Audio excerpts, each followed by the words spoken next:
Hello everyone, welcome back. Thank you ever so much for all your comments and your support. It's been fantastic. It's really good.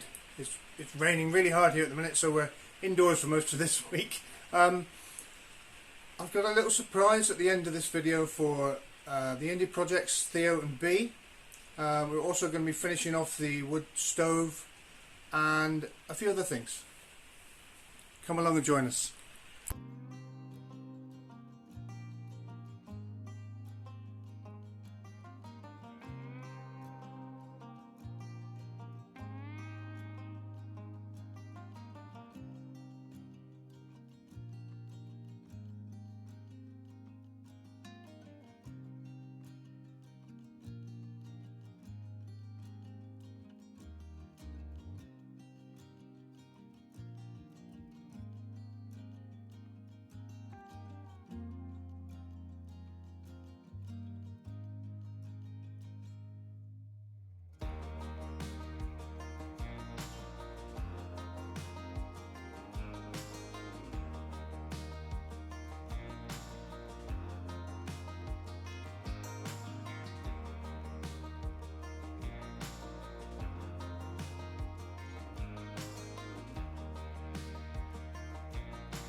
Okay guys, what we're doing here is put the label back on. I've had to give it a good stir. This is what it says on the tin: clear epoxy casting resin. Yeah, that's what I used to do the river table in the kitchen. That's a new tub.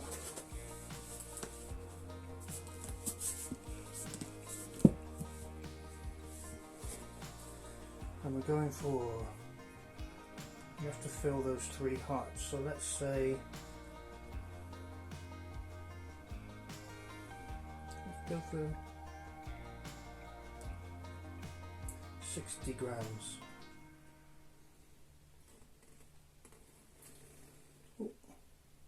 About 64 grams. Okay. That was the resin, and now half of that, so it's 2 to 1, half of that, the hardener, epoxy hardener, yeah?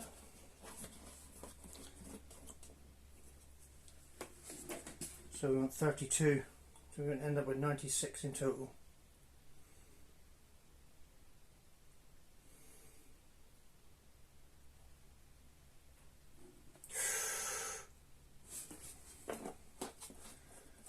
A little bit too much. Just means it'll harden quicker, that's fine. So we give that a good mix.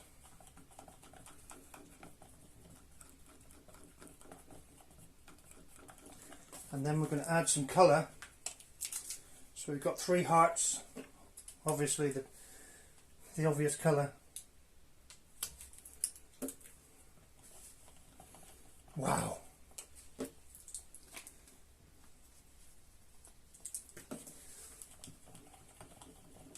Quite a striking red, I'd say.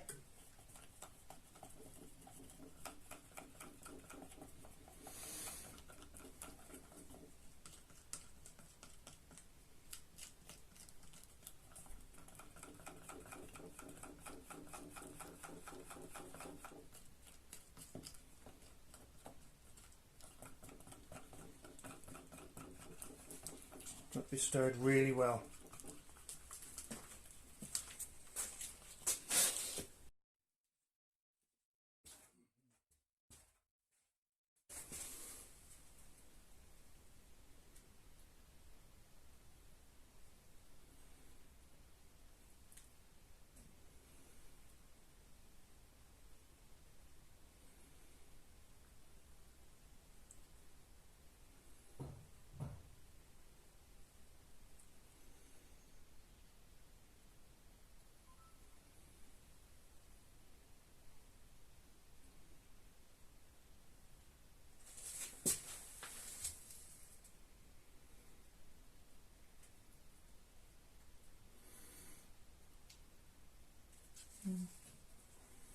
Yep, all about the same thickness. I've got loads left over.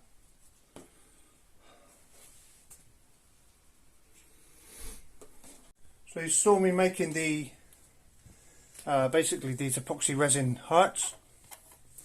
They're in a mould. In actually cookie cutters. Hang on, I'll get them. These here, used as a mould. Yeah, broke them out the mould. So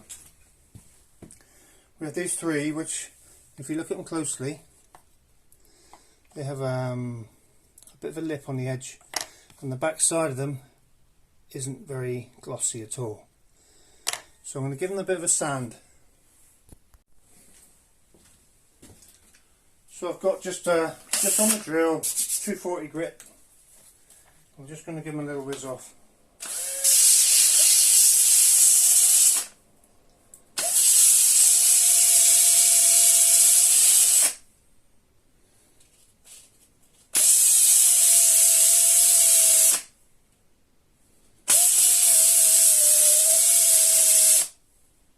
Like so.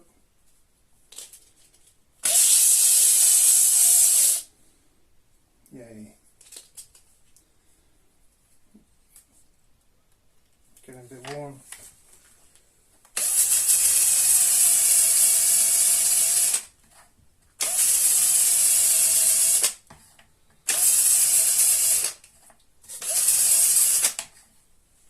That's better.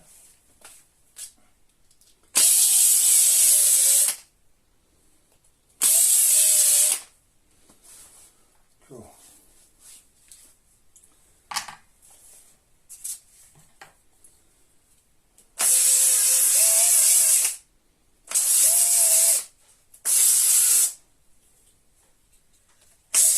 Whoa.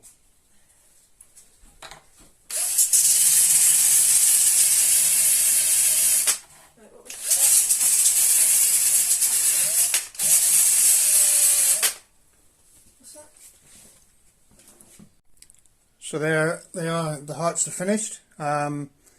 Basically sanded them off with 320 grit sandpaper, and then what they call a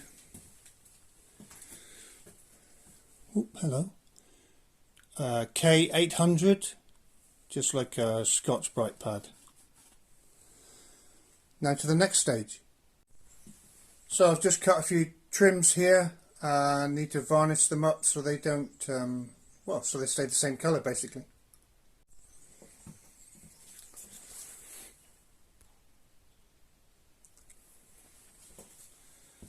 Just using this stuff, we found it to be really good, water based.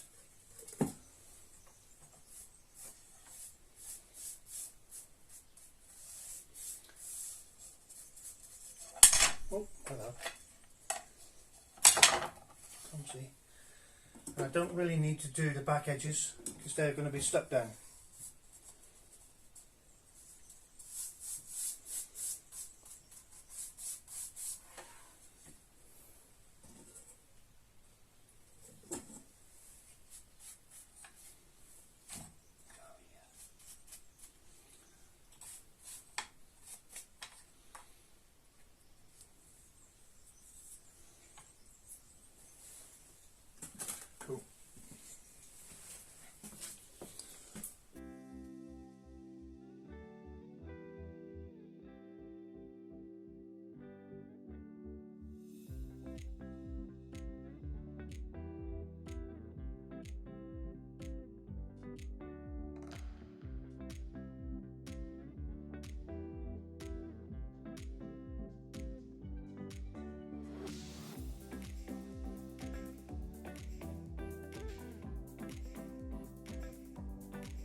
Okay, welcome to surgery. So what we've done with the door problems is we've drilled a 5mm hole here and threaded it, yeah, in places where the old bolt, the door bolt, broke off. So I put a 5mm hole there and threaded it, and the same on the bottom, 5mm hole there and threaded it, yeah. In the door now I've drilled out the broken off bolts to 5.5mm both sides, yeah. So that gives us half a mil tolerance on each bolt. But what it means is the bolts that I have will now fit through the door. So we'll attempt to screw it on. So there we have it. Door bolts in the bottom and in the top, and door working. As you can see, I had to go full professor mode for that one.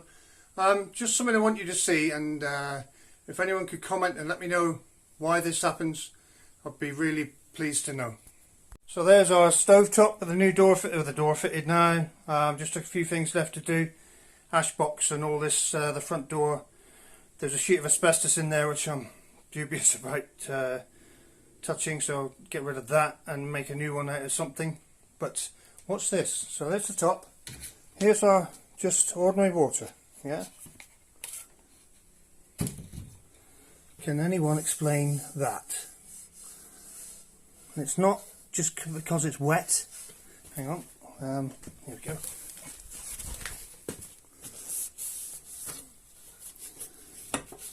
And it does it with oil, with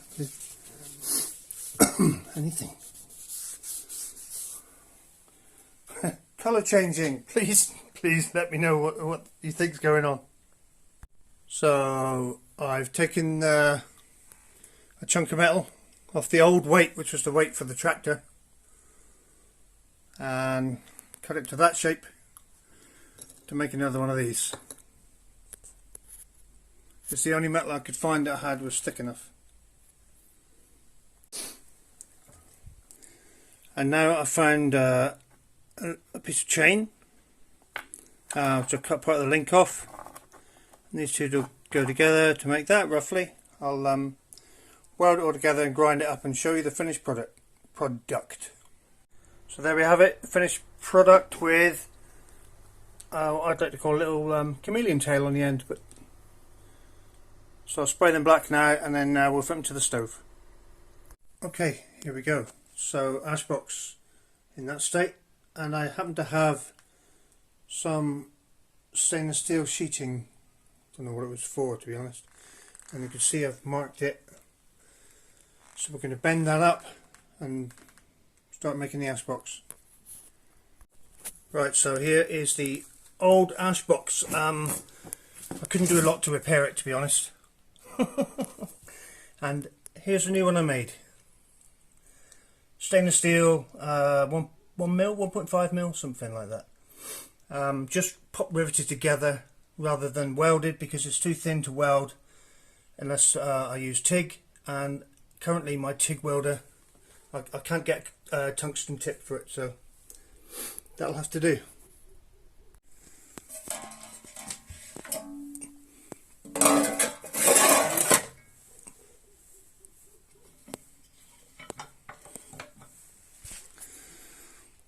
So here's the window painted green. I'm just going to set the camera up in a minute. I'm just going to fit these trims. Everything's dried off now, so I can fit them. I need to fit them to create an expansion gap on the edge, because here we get a temperature difference of about 45 degrees, so this metal window will expand, and if we have the a tight fit with the glass or perspex, whatever you put in there, if it expands too much it could crack it, etc. So I'm going to put some trims in to cover that and allow for expansion.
So, here we are in the kitchen cooking up some resin.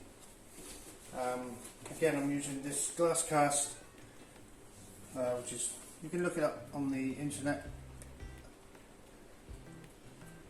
I'm pouring enough to fill a 5mm thick piece in the window, which I think should be about there. Let's call it 270 grams.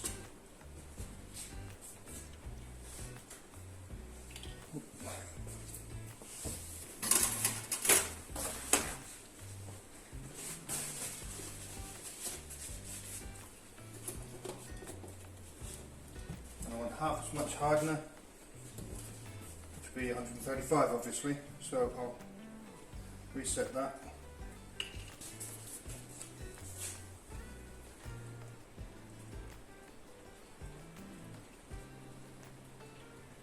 $100,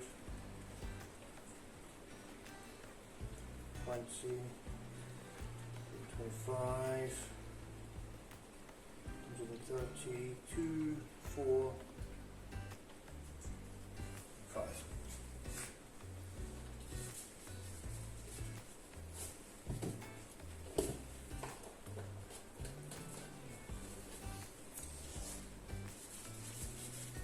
Now give it a good mix.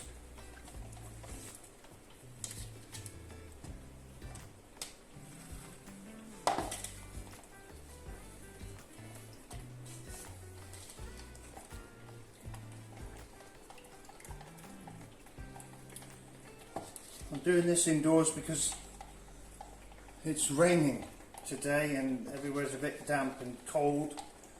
So in the kitchen here, nice and warm. Because if epoxy gets cold, it tends to go a bit cloudy. So what we're trying to get is a clear effect. So obviously it's a window.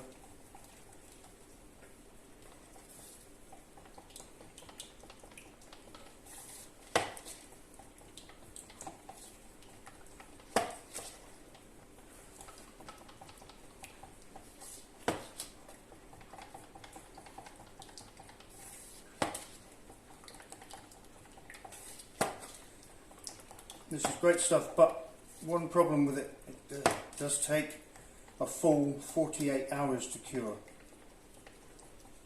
But after that it's spot on.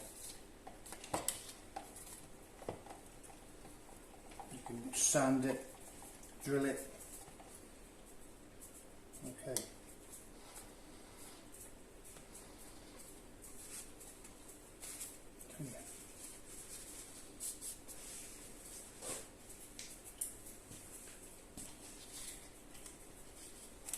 There we go. Okay,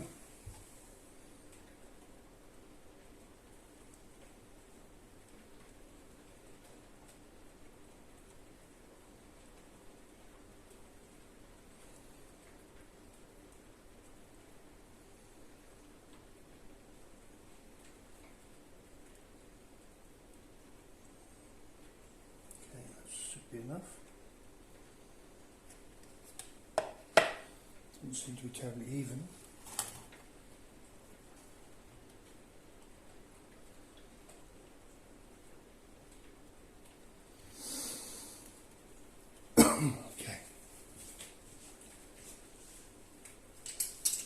And now for the finishing touches. So this is the top of the window. I'm going to do this. I'll get the air bubbles out first.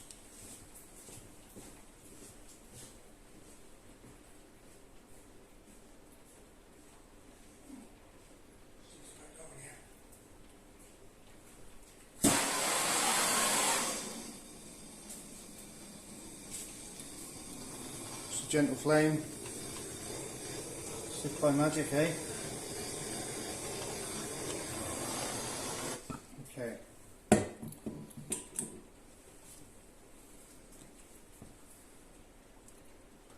Shaking now. Why am I shaking? Nerves.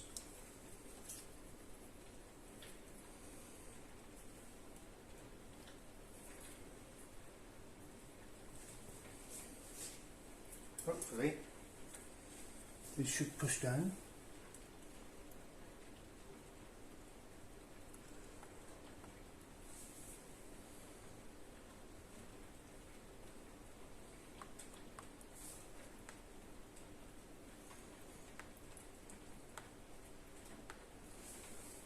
If we space them out evenly.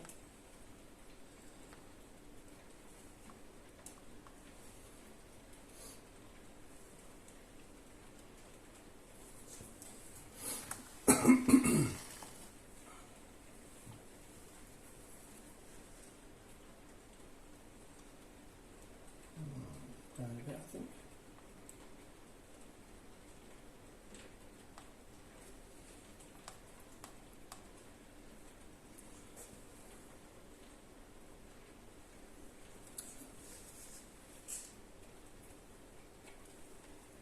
A little bit more of this.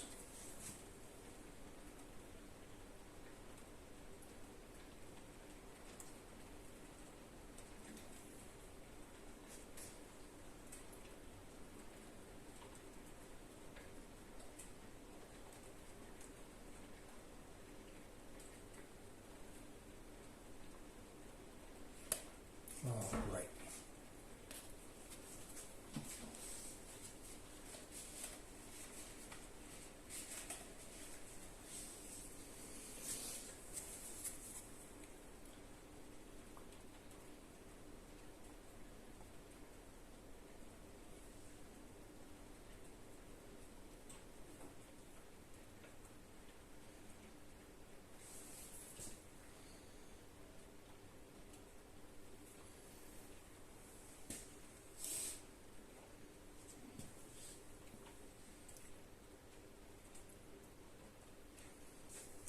Yeah, looking very good.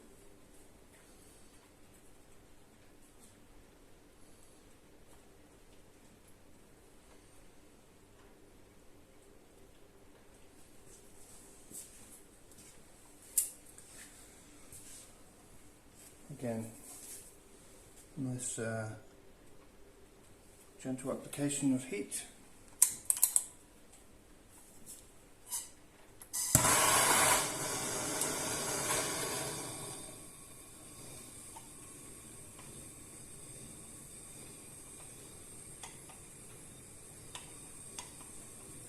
Just gets all the bubbles out of it.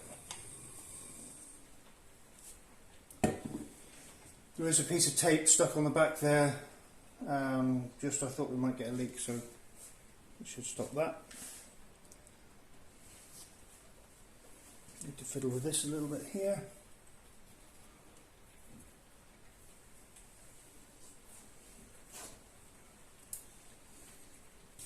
Yeah.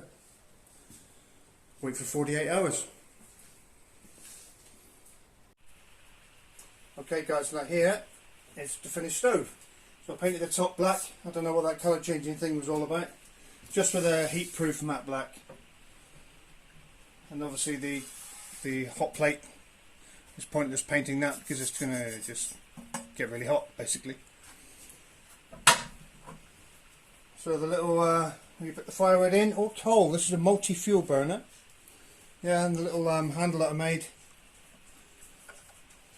works fairly well. I've fixed the vent on the front so that's all working properly. And you have a new ash box and a little handle thing I made for it. Just there we go, new stainless steel ash box. So, fully operational.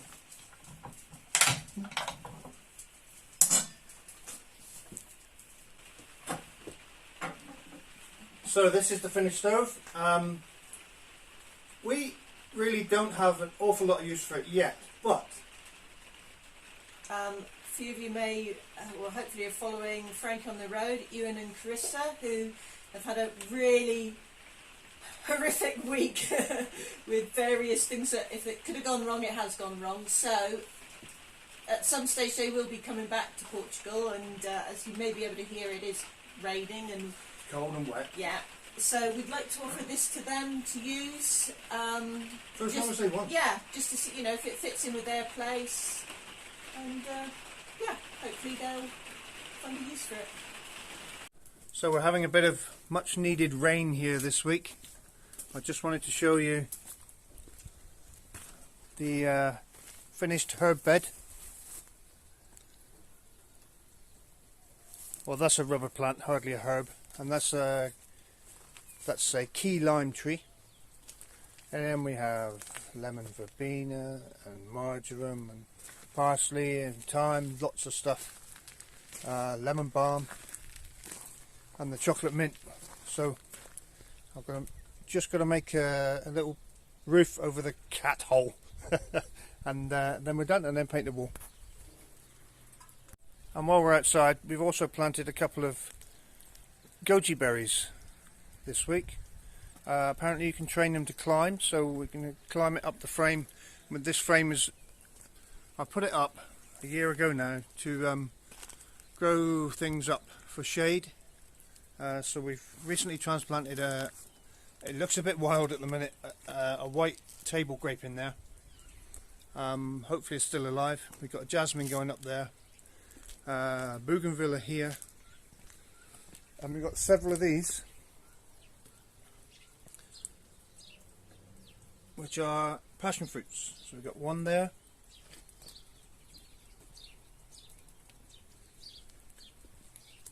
one over here. So hopefully when it all grows up, it'll all go over this frame and provide us with lots of shade.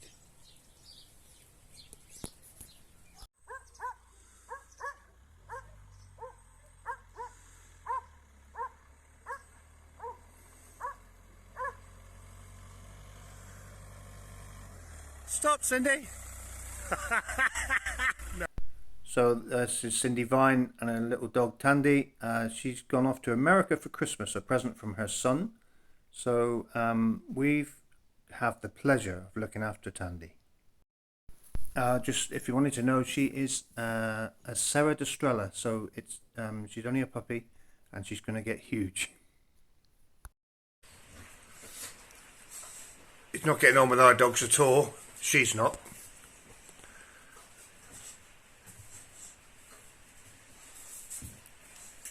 I think she's enjoying herself.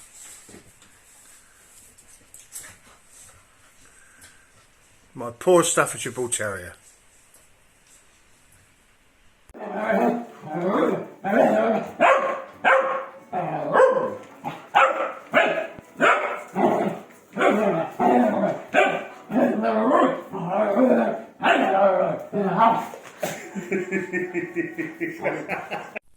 Okay, so here's the finished product. Bee and Theo's little window. I've done an epoxy glass and put some hearts inside of it so the sunlight will shine through the hearts. There's a little bit of a blemish on it here, but I can polish that out when it's fully dry. It's not fully dry yet, so there we go.